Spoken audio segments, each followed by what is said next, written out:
Parashat Vayetze.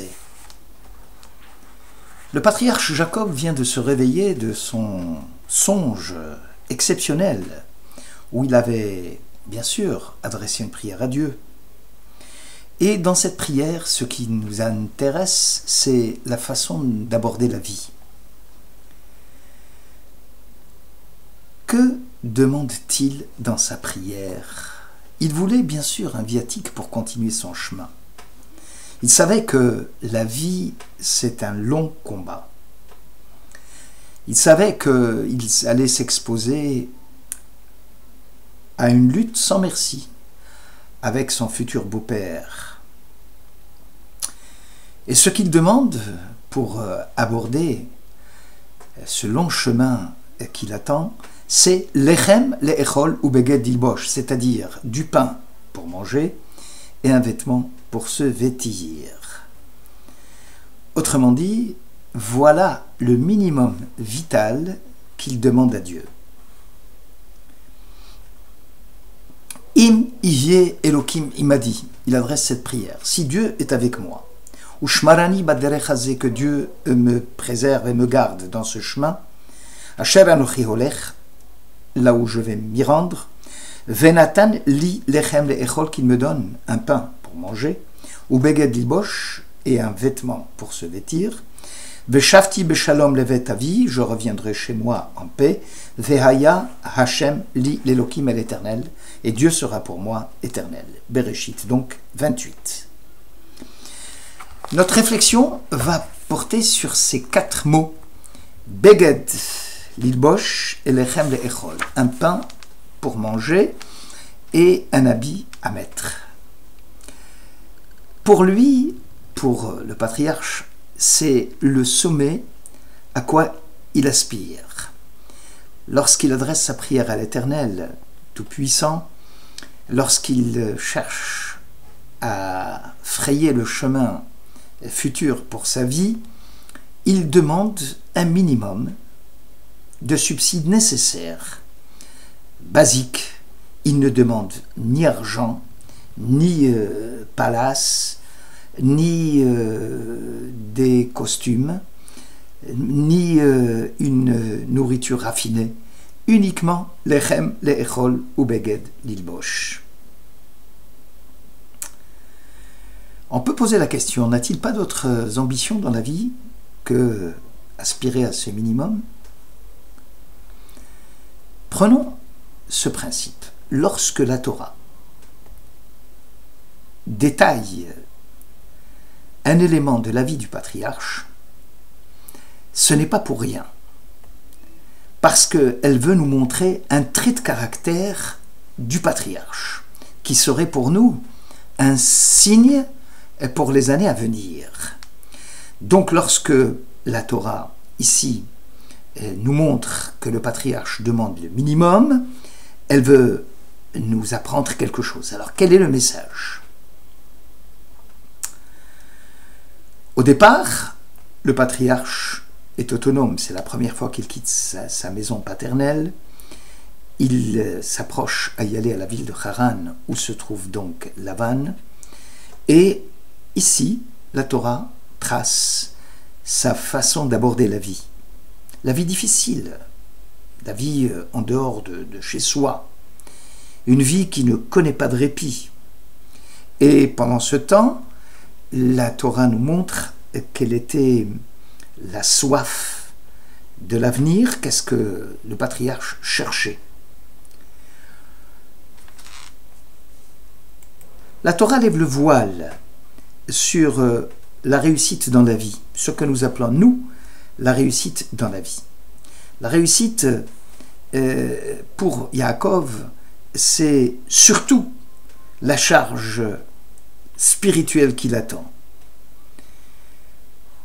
Il a ici, on est face à 2 choses. La vie se résume à 2 choses pour le patriarche. 1, une foi parfaite, essentielle, basique en Dieu, qui ne cherche rien d'autre, uniquement se contenter du minimum vital. Lorsque le grand maître Rabbeinu Bechaye, un des commentateurs du Moyen-Âge, parle de ce texte, il dit que les justes demandent à Dieu ni la vie superficielle, ni le superflu, mais uniquement ce qui est nécessaire pour l'homme pour vivre. Pourquoi? Est-ce que c'est un manque d'ambition dans la vie? Est-ce que c'est une vie ascétique qui serait à l'image de ces moines qui se retirent de la vie? La Torah interdit-elle de tirer profit de la vie? Non. Non. Le grand maître Bechaye explique. Il y a une tendance chez l'homme à aller vers le superflu. Mais ce superflu peut être la cause pour lui d'énormément de détresse psychologique, morale. Tout homme, dit le grand maître, qui craint l'Éternel, doit apprendre à être satisfait, à être heureux du lot qui lui est imparti. C'est-à-dire se contenter du minimum, ne pas avoir en face de soi cette soif d'accumulation des richesses et qu'il vive dans la crainte de Dieu. Pour le dire autrement, pour calmer les stress qui peuvent naître chez l'homme,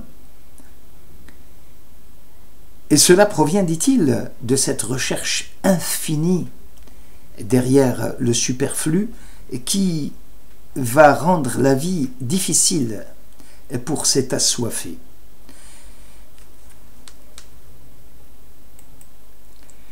Nous savons que dans le monde dans lequel nous vivons, il est évident que quel que soit notre sexe, notre race, notre religion, que nous soyons riches ou pauvres, que nous soyons instruits ou non, nous avons tous en commun ce désir d'être heureux, sa mère, et surtout d'éviter de souffrir. Alors, le désir d'être heureux et de ne pas souffrir ne connaît pas de frontières. Il est inscrit dans la nature humaine, et à ce titre, il se passe de justification. Nous aspirons au bonheur, à la vie calme, sereine. C'est un simple fait. Et c'est précisément, dans les pays riches, comme dans les pays pauvres, en tout lieu, par tous les moyens imaginables, les gens vont s'efforcer d'améliorer leur vie. Mais curieusement, tous leurs efforts, surtout ceux qui vivent dans les pays matériellement avancés, sont d'une certaine façon moins satisfaits, moins heureux. Ils souffrent davantage que les habitants des pays les moins développés. En réalité, si l'on considère et si l'on compare les riches aux pauvres, il semble souvent que ceux qui ne possèdent rien soient aussi les moins angoissés, malgré les difficultés et les souffrances physiques qu'ils peuvent encore endurer. Quant aux nantis, s'il s'en trouve ceux qui font bon usage de leur argent en partageant avec ceux qui sont dans le besoin, ce n'est pas le cas de la majorité. Beaucoup sont tellement absorbés par l'idée de posséder toujours plus. Celui qui a 100, dit le Talmud, veut 1000, pour quoi que ce soit d'autre. Et cette obsession qui fait perdre de vue le rêve du bonheur que l'argent devait normalement leur permettre de réaliser.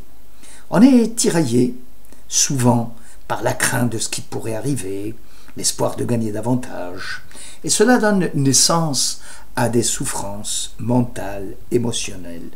La preuve en est l'angoisse, le mécontentement, la frustration, l'incertitude, le doute, la dépression, si fréquents dans nos pays matériellement développés.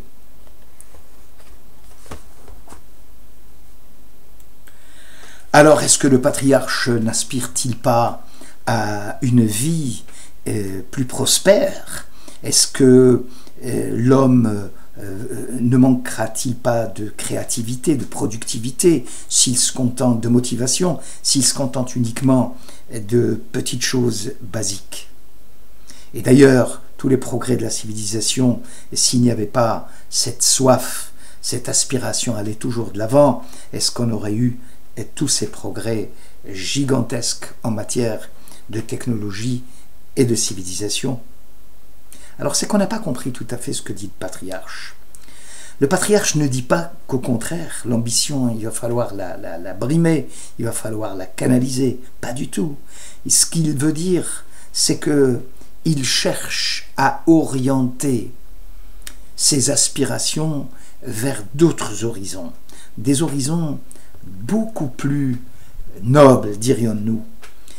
Il voulait le pain et il voulait un habit uniquement Vehaya Hashem li l'Elokim, uniquement pour pouvoir accomplir la foi en Dieu, pour pouvoir vivre sa foi sereinement. Il ne cherche pas à accumuler les biens, il ne cherche pas à faire triompher la capitalisation de ses biens matériels, mais au contraire, il voudrait surtout capitaliser les biens spirituels, la recherche de la connaissance, l'accomplissement de son être, plutôt que l'accumulation de l'avoir. Bref, bâtir son âme, lui donner un sens, sous la conduite de la royauté divine, voilà à quoi aspire le patriarche. Et c'est ce qu'il dit dans sa courte prière. La priorité doit être donnée à ce qui est éternel par rapport à l'éphémère, au spirituel par rapport au matériel. Il voudrait quelque chose qui soit à l'intérieur du cœur plutôt que quelque chose qui serait à l'extérieur du cœur. Le Rabbeinu Bechaye continue. Nous voyons aujourd'hui, dit-il, l'ordre dans lequel est la conduite du monde. Dieu a construit son monde avec une sagesse infinie. Dieu a donné et a préparé pour ces humains ce qui est nécessaire à leur survie. Et ce qui est nécessaire pour eux existe en quantité abondante. Par exemple, l'air, l'eau, en quantité abondante. Contrairement aux choses qui ne sont pas nécessaires, comme les pierres précieuses ou comme l'or, qui ne se trouvent pas partout. Alors, dit-il, lorsque on jette un coup d'œil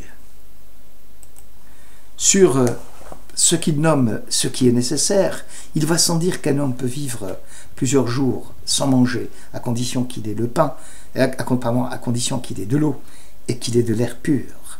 Mais par contre, un homme peut se passer de vivre, dit-il, de pierres précieuses, ou d'or, ou d'argent. C'est la philosophie juive du vivre avec bonheur. Pour le dire autrement, un peu partout en Occident, on se trouve face au paradoxe suivant, qui veut que la souffrance intérieure, psychologique, affective, survienne volontiers dans un contexte de richesse matérielle. C'est ainsi que nous avons créé tous une société dans laquelle les gens sont ont de plus en plus de mal à manifester l'affection de base qui leur est nécessaire. On pense souvent à cette société industrielle moderne comme à une énorme machine autopropulsée dans laquelle, plutôt que des êtres responsables, les individus seraient des minuscules pièces, sans conséquence, n'ayant pas d'autre choix que de fonctionner avec l'ensemble. Et c'est ce qui renforce cette tendance à la compétitivité, à la convoitise. Et ça a lieu besoin de préserver les apparences, source même de tous nos problèmes. Dans les sociétés industrielles, les problèmes de santé se manifestent aussi en fonction de l'environnement. Nous le voyons, la qualité de l'eau, le stress plutôt que la qualité de l'eau. Tout semble indiquer qu'il existe un lien entre l'importance disproportionnée donnée au progrès extérieur et le mal-être, l'anxiété et l'insatisfaction qu'on rencontre dans la société moderne. Les clés du bonheur, ici, d'après le patriarche Jacob, ce n'est pas le bien-être matériel, ce n'est pas la puissance que confère le savoir. C'est pour celui qui sait dans la peine d'y réfléchir. Le patriarche Jacob nous apprend, le bien-être matériel ne peut suffire à nous rendre heureux. Il est moins clair que le savoir aussi ne peut pas davantage nous rendre heureux. Le fait est que le savoir en soi n'assure pas le bonheur intérieur. En vérité, bien que notre connaissance précise des phénomènes extérieurs représente un immense accomplissement, la nécessité de réduire et de disséquer qu'elle implique, loin d'apporter la plénitude, ne peut au contraire se révéler dangereuse. Elle peut nous faire perdre contact avec la réalité plus vaste de l'expérience humaine et surtout nous rappeler que nous dépendons les uns des autres. Prenons l'importance excessive que nous accordons au profit matériel. Ça traduit une conviction que ce que nous pouvons acheter est capable de nous procurer des satisfactions dont nous avons besoin. Or, les satisfactions que l'on peut acheter sont pourtant limitées au sens. Il est vrai que nous ne sommes pas différents des animaux.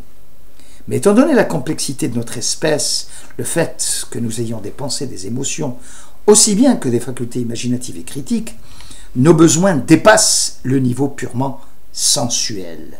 L'angoisse, le stress, le doute, la confusion, l'incertitude, la dépression, si courants parmi ceux dont les besoins de base sont satisfaits, en sont des signes incontestables, qui nous viennent du dehors, de la violence, du crime, des guerres, ou qui se manifestent du dedans, sous forme de souffrance psychologique et affective. Nos problèmes resteront sans solution aussi longtemps que nous continuerons d'ignorer notre dimension intérieure. Voilà le message que le patriarche voulait nous faire passer à travers ces 4 mots. Lechem le'echol ubeged lilbosh. Merci de votre écoute.